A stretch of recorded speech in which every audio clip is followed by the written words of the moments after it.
and welcome to our webinar series on GSC AML CFT inspections. This video will cover PeP screening and sanctions screening, as well as some best practices you should be aware of. Screening should be effective in line with the AML CFT code, as well as taking into account your own policies and procedures. Screening PePs. As part of an AML CFT and on-site inspection, operators will be asked to demonstrate how they carry out PeP screening, including when and how screening takes place and what definition of a PeP is screened against. If you provide B2B services through network partners or through software arrangements, the inspection team will be interested to see what controls exist to screen for PePs or indeed sanctions in those relationships. This is to ensure that those relationships are governed in a safe way to minimise the risk to your business. Due to the higher risk of bribery and corruption through offering services to politically exposed individuals and their associates, it's essential you have risk management systems to determine whether a customer or the beneficial owner of a customer is a PeP, and that you can demonstrate your screening process is effective and ongoing. Some examples of things you could use to demonstrate your effectiveness include: carry out screening within a reasonable time frame at onboarding or a trigger event such as first deposit, and be able to demonstrate this has occurred.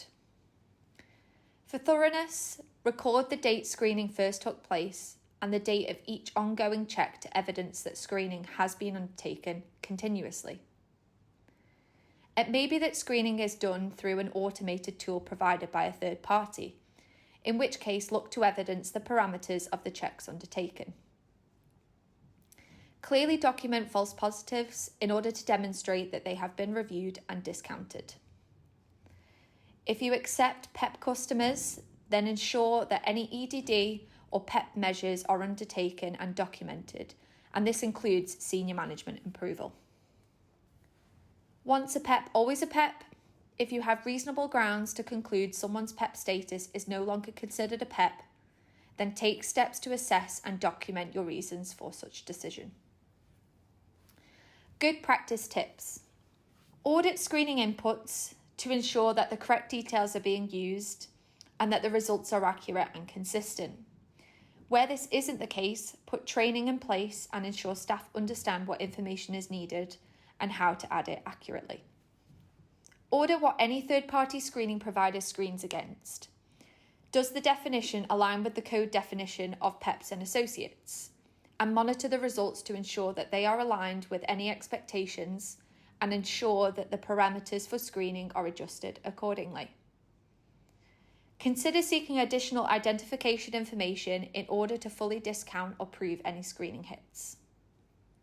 Screen for adverse media or any negative press, which may indicate political connections. Screening for sanctions. The inspectorate will also look for you to demonstrate your screening process for sanctions.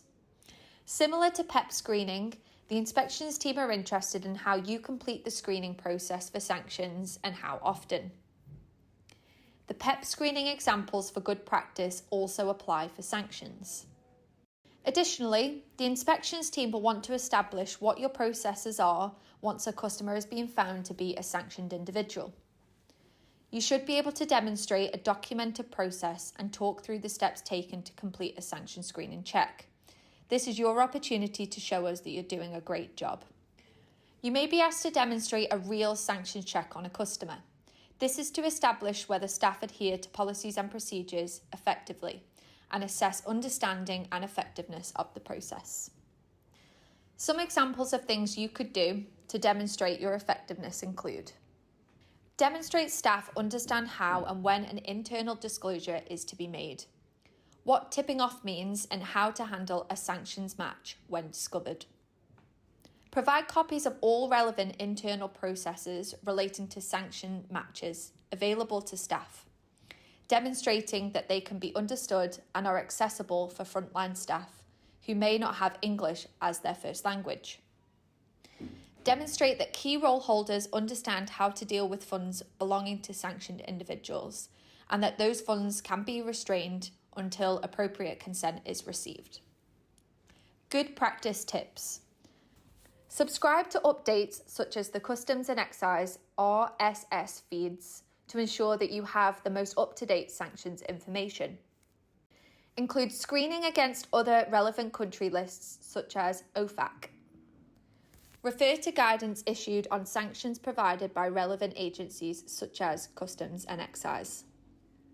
And finally, it's important to fully mitigate the risks associated with higher risk individuals and to consider those risks in any risk assessment to fully implement targeted controls. Understanding a person's exposure to risks from political exposure is key to having effective customer risk assessments. Monitoring for changes in those risks ongoing is also important. The impact of not complying with sanctions can be severe, including potential criminal liabilities, and dealing with funds of any sanctioned individual must be done with consideration to the legal requirements. Making sure there are clearly documented processes in place that are available and understood by staff is key to demonstrating a strong commitment to compliance.